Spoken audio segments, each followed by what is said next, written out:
लिए बहुत इंपॉर्टेंट चीज़ है कि जैसे दुबई की नाइट लाइफ के सबको पता है कि भाई बहुत क्लब्स हैं, बहुत अच्छी अच्छी जगह हैं घूमने के लिए, एज अ टूरिस्ट प्लेस भी बहुत जगह हैं। But when it comes to countries like Kuwait, right, not everybody speaking about these country. What is the night culture?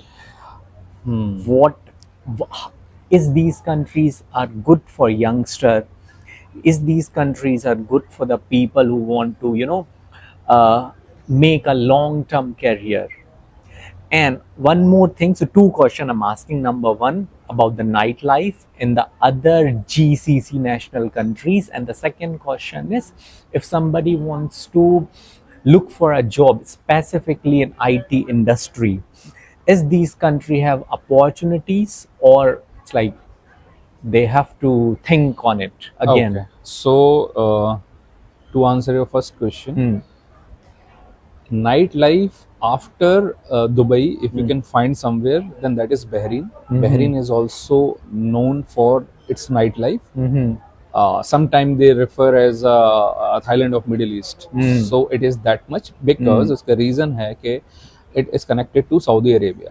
So because of the cultural restrictions and regional and religious restrictions, तो वहाँ पे जो लोगों को मिलता नहीं है, खासकर यंगस्टर्स को सऊदी अरेबिया में, so they get everything in Bahrain. So Bahrain is connected with Saudi Arabia through a bridge called Causeway.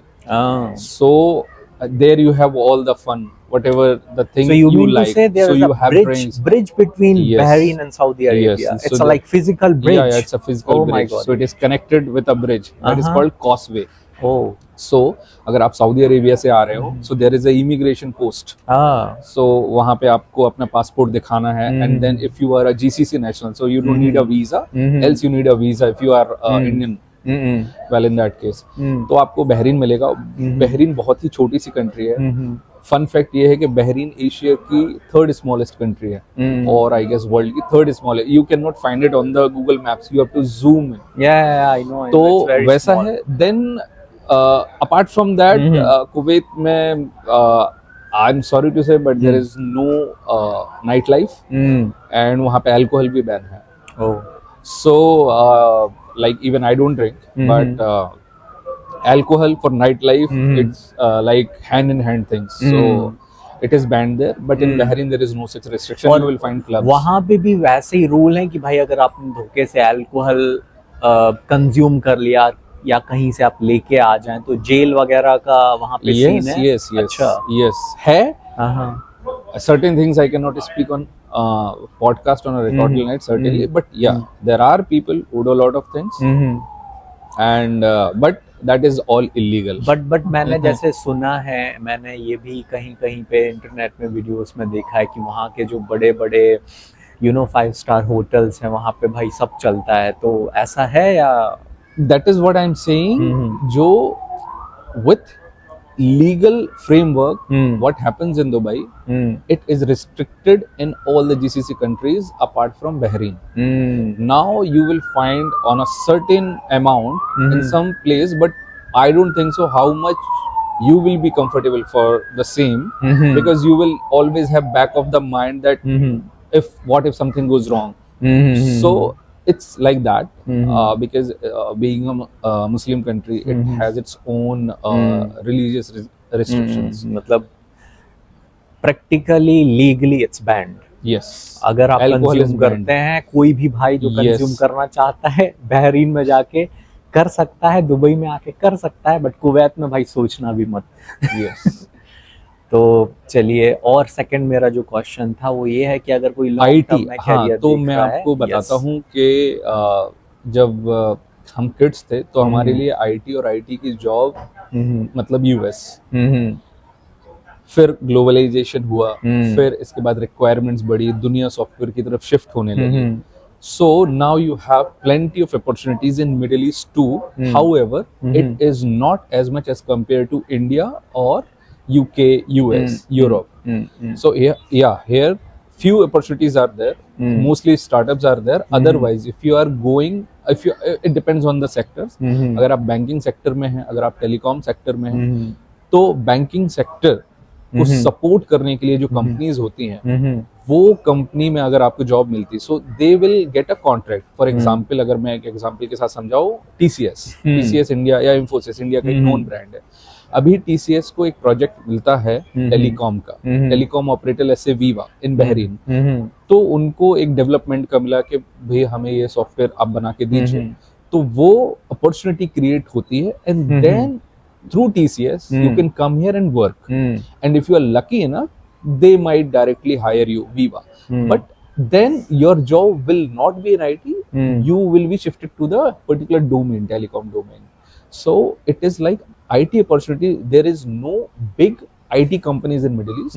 Whatever the IT opportunity you have, all those companies are registered outside, either in US or UK or in India. तो आप ये बोल रहे हैं कि They have a project here. Small branches हैं इन सारे Yes. Companies के मिडिल ईस्ट में, और वहाँ पे लोग चाहें तो भाई जॉब ले सकते हैं, और आराम अगर से। पॉसिबल है तो इंडिया से भी वो लोग मूव कर सकते हैं अगर Correct. उनको अपॉर्चुनिटी मिलती है तो, Yes. राइट। और आप इस बारे में क्या बोलना चाहेंगे, जैसे आज के टाइम पे लोग इंडिया से डायरेक्ट दुबई आ जाते हैं जॉब ढूंढने के लिए, राइट?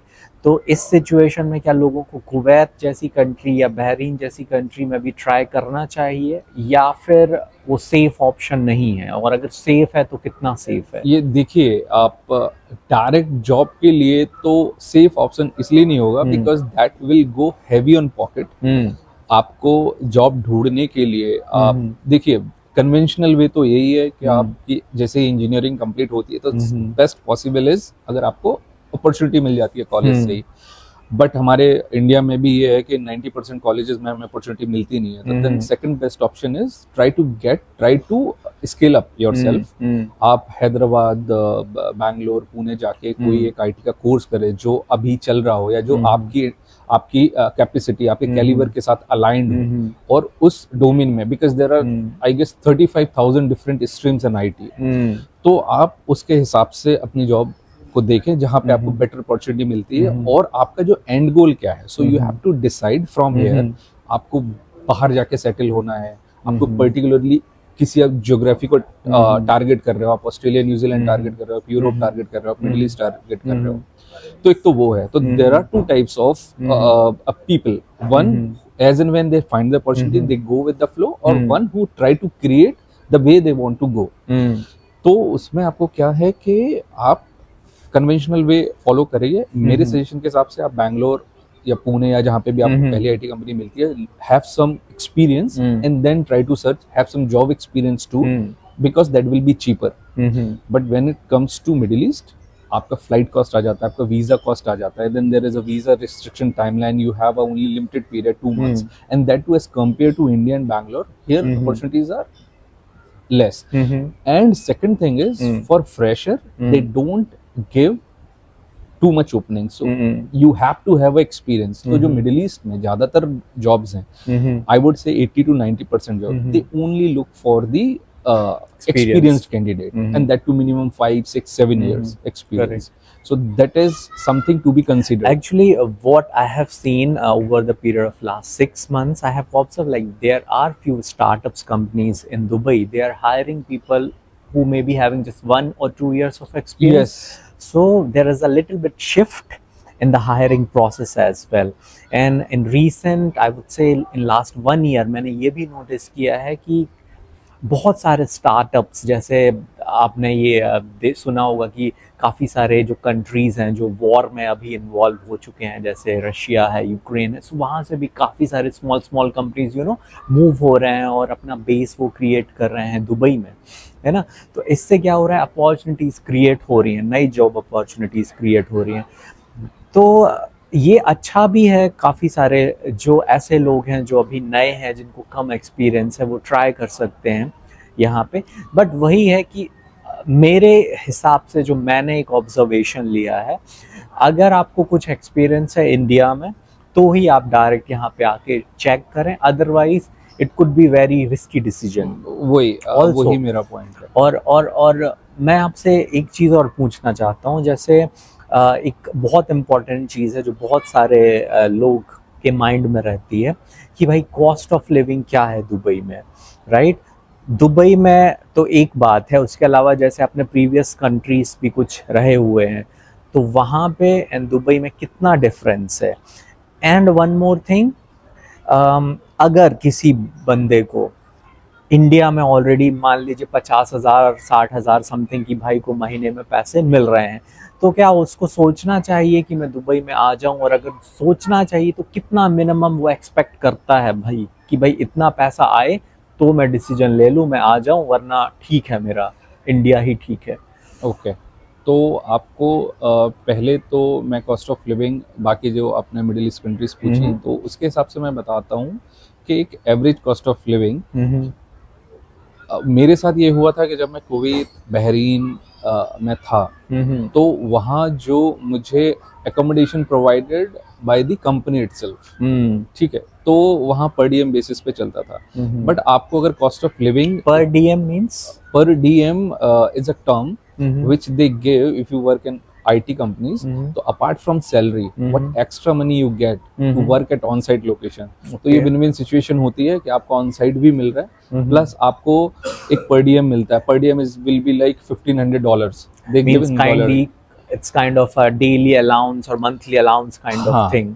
तो वो $1,500-2,000 मिलता है। $2,000 इज लाइक 1.5 लाख रुपए apart from your Indian salary. और उसके अलावा ये पर डीएम सिर्फ आपके खाने के लिए आपको है, इंडिया में तो सैलरी आती ही है, साथ ही साथ जब आप आउट साइड कंट्री में क्लाइंट लोकेशन पे काम कर रहे हैं, तो उधर तो की भी आपको वहाँ पे भी एक अलाउंस मिलता है। अलाउंस एक मिलता है, एक अलाउंस मिलता है, और आपको रहने के लिए भी मिलता है। तो वहाँ पे मेरे साथ ये सीन था कि भाई मैं कुवैत और बहरीन दोनों जगह मेरे को रहने के अकोमोडेशन दिया हुआ था, तो पर डीएम बेसिस पे था। तो इसलिए I will not be able to answer in a very specific way कि कितनी कॉस्ट ऑफ लिविंग आती है। बट कुछ मेरे वहाँ लोकल दोस्त थे, तो उस टाइम के हिसाब से मैं जैसे अपना आपको एक आइडिया दूं तो ये बड़ा फनी है।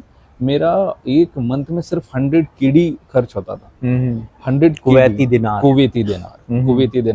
पहले हम सुनते थे कि हमारे दादा या कुवैती दिनार का कितना वैल्यू है अभी राइट नाउ? 290 to 80 रुपीज होगा। अच्छा, एक कुवैती दिनार, एक कुवैती दिनार बहुत ज्यादा है। हाँ, अप्रोक्स 300 के आसपास होगा। तो बहुत ज्यादा है वो, यूएस डॉलर से भी ज्यादा है। फिर हाँ, यूएस डॉलर आप एक कुवैती दिनार में 3 यूएस डॉलर मिलेंगे आपको। और and it goes in a same ratio always. दूसरी जो कंट्री मेरी थी वो थी बहरीन, और बाय चांस वो वर्ल्ड की सेकंड स्ट्रॉन्गेस्ट करेंसी है। तो वहाँ पे भी यही है, आपकी जो कॉस्ट ऑफ लिविंग है वो दुबई के कंपैरिजन में थोड़ी सी ज़्यादा है। अच्छा, हाँ, थोड़ी सी ज़्यादा है। वो इंडियन को ज़्यादा पता चलती है। अगर आप उसी करेंसी में, डॉलर करेंसी में कन्वर्ट करें तो it will be less, but Indians को क्योंकि वहाँ का कन्वर्जन जो है वो हाई हो जाता है। तो कितना फॉर एग्जांपल अगर किसी भाई को एक स्टूडियो अपार्टमेंट लेना है पूरा, या फिर एक 1 बेडरूम लेना है मंथली बेसिस पे, तो कितना मिनिमम वहाँ पे रेंट रहता है? ये तो बताना भी मुश्किल है, क्योंकि अब मुझे अभी करंट में मैं मेरे पास डेटा नहीं है, और मैं था 2015 में, तो ऑलमोस्ट 10 साल हो गए मुझे। अच्छा, तो 10 साल में काफी कुछ चेंज हो गया होगा। बट मैं 10 साल पहले का बता रहा हूँ कि जो मेरा एक्सपेंस हुआ करता था अपार्ट फ्रॉम द अकोमोडेशन, तो वो मेरा जो एक खाने का है वो दिन का 6 या 7 कुवैती दिनार हो सकता है। अच्छा, होता था। ये है when it comes to Dubai. Dubai में आपको, अगर आप इंडिया से है तो you will be able to relate कि Dubai it's like a New Delhi, जहां आपको प्राइम मिनिस्टर से लेकर लेबर तक मिलता है। तो सेम दुबई के साथ है कि किंग से लेके और एक बिल्कुल जो एक ब्लू कॉलर जॉब वाला इंसान है वो मिलता है। और दुबई का infrastructure design in such A way that कि हर किसी को कंफर्टेबल लाइफ मिले हर तरीके के पैकेज में। बट आपका स्पेसिफिक सवाल था कि आईटी में अगर किसी को 50,000 मिल रहे, तो देखिए at any given point of time आपको 3 से 4 गुना पैसे तो यहाँ ज्यादा मिलेंगे ही। आपको एक छोटा सा एग्जांपल देता हूँ। अगर आपके पास 3 साल का एक्सपीरियंस है, 2 या 3 साल का एक्सपीरियंस है, तो आपको 10 से 12,000 दिरहम की जॉब बहुत इजीली मिल जाती है। और अगर आपका एक्सपेंस मानो, अगर आप शेयरिंग में रहते हैं, जो कि बैचलर्स मोस्टली, जब आप स्टार्टिंग 2-3 साल के होते हैं तो आप बैचलर ही होते हैं, तो आपको शेयरिंग मिल जाता है एक 1000 से 1500 से 2000 दिरहम के बीच में। ठीक है, आपका उतना ही आप खाने का मान लीजिए। तो अगर आप बहुत अच्छे तरीके से ठीक ठाक तरीके से रहते हैं तो आपकी 5,000 के अप्रोक्स आती है। Once you will have the family then you will have other perks, जैसे आप कॉन्ट्रैक्ट बेसिस पे जा सकते हो, स्टूडियो या 1 BHK ले सकते हैं। And again it depends on the area, but जो एक बेसिक एरिया है जहाँ इंडियंस ज्यादातर रहते हैं, बुर्जुमन, करामा, उस एरिया में आपको 30 से 40 हजार खर्चने पड़ेंगे आज की डेट में एक स्टूडियो लेने के लिए, साल के लिए। फिर आप अपना एक फूड एक्सपेंस बना लीजिए, अगर आपको मेड चाहिए तो वो लगा लीजिए। तो आप मिनिमम आपको 6,000 विद फैमिली में बता रहा हूँ, 8 से 10,000, 7 से 10,000 के बीच में आपका एक एक्सपेंस आता है। मैं बात कर रहा हूँ इसमें मेडिकल एक्सपेंसेस, आपका ट्रांसपोर्टेशन, फिर आपके other electricity bills, there are lot of other things. But as a bachelor आपको इन सब की जरूरत नहीं है, हेडेक नहीं चाहिए आपको। आप सिंपल एक 1,500-2,000 का स्टूडियो लीजिए। अगर आप और पॉश एरिया में जाना चाहते हैं, देवियर मरीना, आपको उधर पे भी 2,000-2,500 में एक शेयरिंग मिल सकता है, और that will make your life much easier. Only thing is आपको वहाँ थोड़ी सा फूड कॉस्ट ज्यादा पड़ेगा। आपको JBR, बुर्जुमन, करामा एरिया में there are so many restaurants, so many tiffin system, आपको 1,500-2,000 में पड़ता है। तो अगर आप एक 10,000 दिरहम कमा रहे हैं मिनिमम, मैं बात कर रहा हूँ minimum, but if you are coming with coming of age technology like AI, ML related things, or you are going with a startup, then yes, you will have lot of challenges, but you will have lot of learnings plus a good package. तो आप एक consider करके चलिए कि आपको 15,000 से 30,000 तक में मिलना चाहिए। ये एक बड़ी विंडो में इसलिए बता रहा हूँ क्योंकि यहाँ पे कोई एक स्टैंडर्ड प्रोटोकॉल फॉलो नहीं होता है जैसे इंडिया में है। तो each company have their own budget. Correct. तो इसलिए आपको ये एक लंबा गैप देखने मिलता है कि सेम पोजीशन पे एक इंसान 15,000 पे है और सेम पोजीशन सेम वर्क पे इंसान 30,000 पे है, ठीक है। तो एक तो ये चीज होगी। दूसरी, आप अगर सिंगल हैं तो आपका बहुत अच्छे से खर्चा निकल सकता है। मैं अच्छे से मतलब आप घूम भी सकते हो, आप वीकेंड एंजॉय कर सकते हो 5 से 6,000 दिरहम में। जी, तो ये ठीक है। बहुत बहुत बहुत बहुत धन्यवाद आपका इतनी सारी इंफॉर्मेशन देने के लिए। और मैं पहले ही देखता हूँ हाँ बचा कितना है।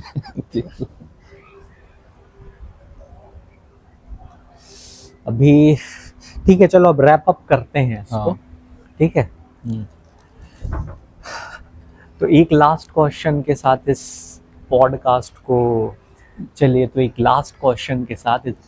को फिनिश करते हैं। बहुत ही इम्पोर्टेंट क्वेश्चन है जो बहुत सारे लोगों के मन में रहता है।